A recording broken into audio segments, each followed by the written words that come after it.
Can we buy you a shot? That's nice of you, but I have to respectfully decline. Aw, come on. Why not? Because I have to do math later.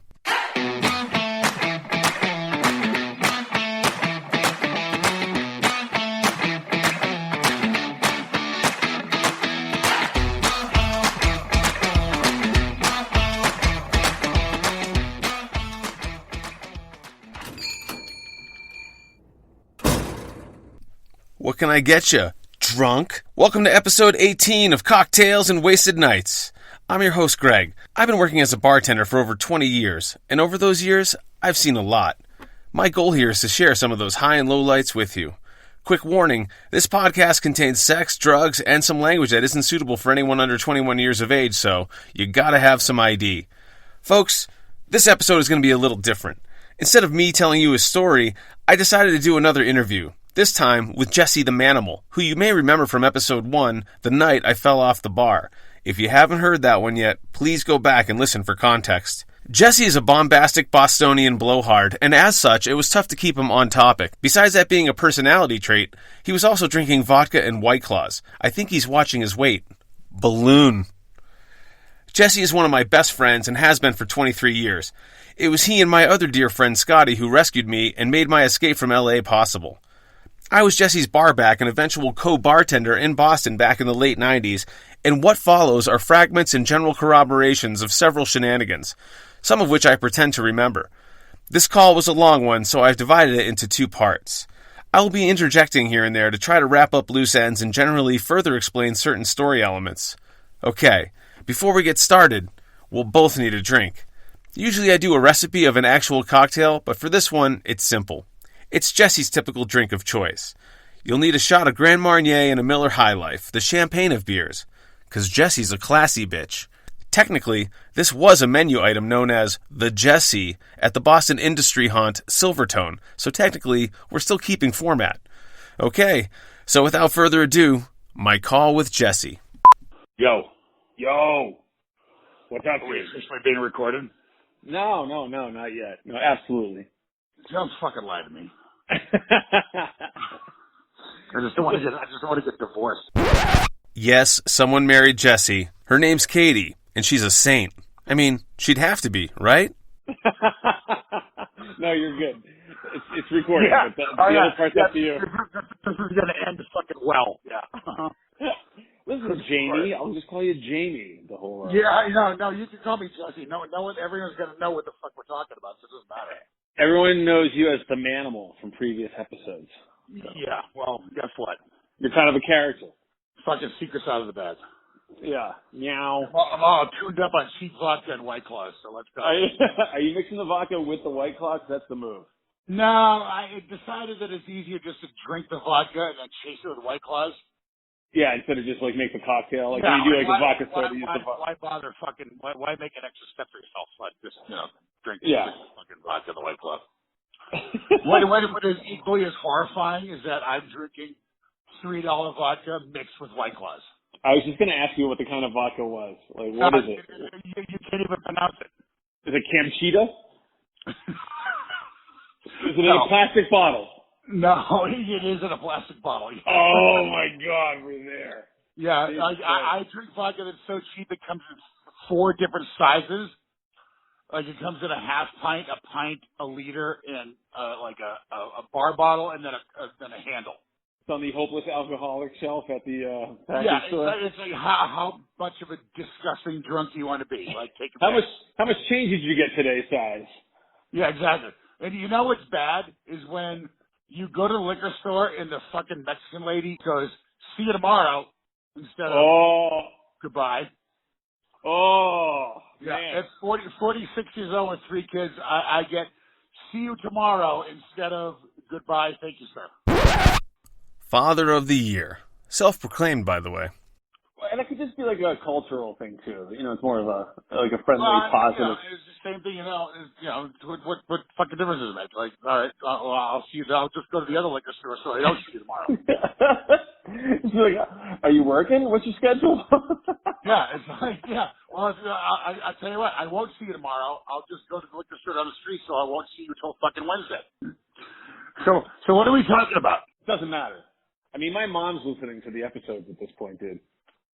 So she knows about like anal ring toss, like, you know, having threesomes. What's your mom's name? Clean. Bouzier? Yeah. And she had a dog named Shoo Shoo, right? Yeah, Shushu Bouzier was the porn name. Oh my God, that's the worst name ever. Yeah, it was Shushu. No, we didn't call her the last name thing. The last name thing didn't come into play until it's like the porn name formula.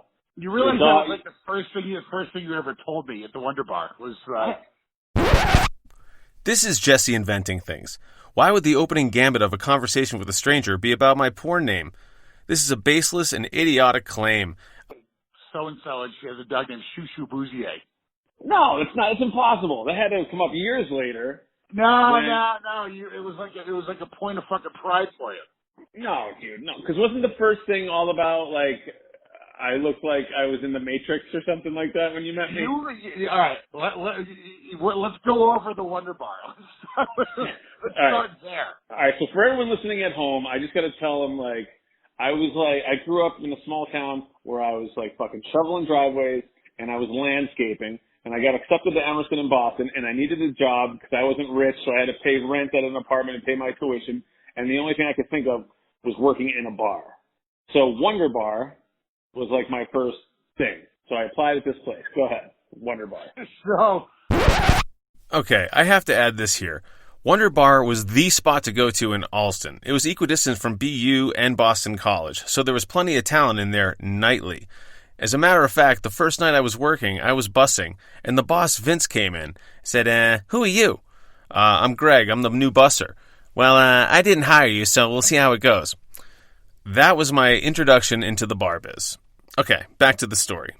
Jazz Bar in Allston on Harvard Avenue. Our boy Greg had already been working there for I don't know how long. But I had gotten a phone call from said bartender that I was friends with and say, hey man, do you want a job? I was like, yeah. I'd actually You can name him. What bartender? Wait, hold on a second. What bartender? Neil. Okay, so Neil. Okay, great. Are we allowed to say first and last names on this? Just say Neil. All right. So I'll have to go back and delete that. So Neil, for some reason, I at that point when no one had cell phone, I had a pager. Right, you had a 911. And by the way, I stepped on what you said. Why were you looking for a job? Because I had just gotten fired from the poorhouse for taking a case of beer to an after-hours party. Oh, really? Yeah. That's I bullshit. fired someone for taking a case of beer to an after-hours party. Yeah, that's like for morale. All I wanted to do was drink some beer and do cocaine, and I got fired for it. Yeah, that's a prerequisite for getting hired in the first place. Jesus, exactly. What do they expect? Like, you're allowed you're closing the bar. The liquor stores aren't open. If you're going to an after party, you should be able to take a case of beer. The rule is you bring the case of beer the next day. The unfortunate part is I was fucking dumb enough to not bring the case of beer back the next day. Oh, you bring the car rental back with an empty tank. Yeah, and I failed to log it in the manager's log, and therefore got fired from my horrible job at the poorhouse on Boylston Street. Well, good. I'm glad that happened. Otherwise, I never would have met you. The next day, I get a page from 311 Cool, which was the number for the Wonder Bar. Yes. No, 351 Cool. 351 Cool. 617-351 Cool. I have a matchbook. Yeah. 617-351 Cool, which obviously the word cool didn't pop up my pager, and I didn't actually have any idea what that number meant. Is someone trying to write boobless? It's actually Big Josh Ryan. Yep. I was up in Gloucester Beach with a chick I was, never mind. And, he asked me if I had a black shirt and a pair of black pants. And he said, can you be here at 4? And I was like, where? He goes, the Wonder Bar. I'm like, are you fucking kidding me? The Wonder Bar? Like, the Wonder Bar? Like, this is a big deal. Like, the Wonder Bar is no joke. Yeah, it's nice. It's classy, jazzy. Neil told me that you were a good bartender, which I don't know where that came from. And I left, and the girl that I was with, like, I've never seen someone get fired and hired so fast in my life. Let me ask you something. Was this like you being in Gloucester Beach a continuation of that same after party, or is this like another day entirely? No, this is another day entirely. Okay. However, it was within a week of me getting fired from the poorhouse, which no one at the Wonder Bar knew I'd gotten fired from the poorhouse. And I got a call, I got a page, sorry, you referred as a call, but got a page, and Josh was like, do you have a, and that's the only thing he said to me. He didn't, hey, what are you doing? Like, what are you doing tomorrow? He goes, do you have a pair of black pants and a black shirt? I was like, yes, I do. He goes, good, be at the Wonder Bar at 4. And I was up in Gloucester, and I'm like, I guess I'm going to the Wonder Bar at 4. The chick I was with was like, you just got fired like a week ago, and you just got a job today, like, and you're not even trying. I was like, yeah. So, like, yeah. I walked into work at the Wonder Bar, and neither Neil nor Josh were there. And I think it was Janine who was there opening. And they're showing me around, and all of a sudden I see Greg Studley walk across the fucking sidewalk in the windows, because the whole front of the bar was all windows. It was through these windows that Dwight, the manager, was spying on Jesse and I one night and actually caught me dancing on the bar with some chick. So, yeah, we got up to stuff all the time. Sorry, back to Jesse. Sunglasses, black shirt, black coat, black pants, black shoes, and it was probably 90 degrees outside. And let's not forget black socks. Bartenders, if you wear all black at your restaurant and you wear white socks, you just completely lack self-awareness. And the world is made for those who lack self-awareness. It's the same reason my mom wears a thong at the beach. Okay, I won't interrupt for a while. Back to the stories. Wearing a fucking coat. Back then, black hair, too. Black hair, yeah, when you have hair. I have hair. Walked through the window, and I'm hair. thinking, like, I saw this dude walking by the window. I'm like, yeah, I didn't think anything of it. Then he walked in the bar. I'm like, all right, so now I'm actually going to get shot, or... And he walked right by me, didn't say a word, walked down the basement and hung his fucking coat up. And Janine was like, oh, yeah, that's Studley. I'm like, what? He goes, yeah, that's Studley, our barback.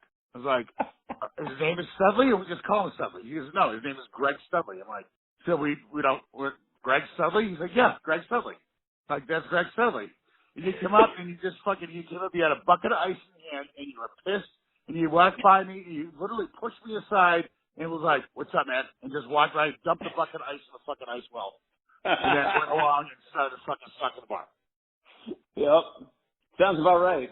Because I hadn't probably slept since the week before. No, there was no sleeping involved.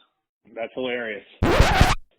Actually, the reason I was in a bad mood is because they hired Jesse from the outside, whereas I wanted to be promoted from within. This would mean I'd have to wait. So sorry if I was a little bit shitty to you. I'm usually very nice to people. But again, I knew this was going to be at least a year or however long he was employed for until I got to get behind the stick. Yeah, and it got to the point where we would do so many bad things that it was kind of like, all right, who's going to go down first? And then we opened Sophia's, and we all went over to work at Sophia's to do more horrible shit. But we were like the A-team that got brought over. Like we were like you bring the inmates to run another asylum. Like, like, what are you fucking retarded? Have you guys, Vince, I'm gonna have you guys go over there and train everybody. Stuff that you train the barback, stuff that you train the bartenders. Not only are you kidding me? You're from the hottest nightclub in Alston. We're gonna bring you over to the new hottest nightclub in the entire city of Boston, which is Latin and beautiful, and we're gonna figure that fucking shit out. Oh my God! But here's this crew of utter miscreants. Utter complete drug addicts. Like, not even like, we weren't even hiding it. No. Like, it got to a point where the manager would come in and show us how to roll a $100 bill so we wouldn't have to re-roll it. He would fold it up at like a certain point where you could just have the, because you know when you tuck it in, you tuck it in, yeah. You know, you do a blow, and then the bill unrolls, you got to fucking, you put it between your two fingers, you fucking roll it up tight again, blah, blah, blah.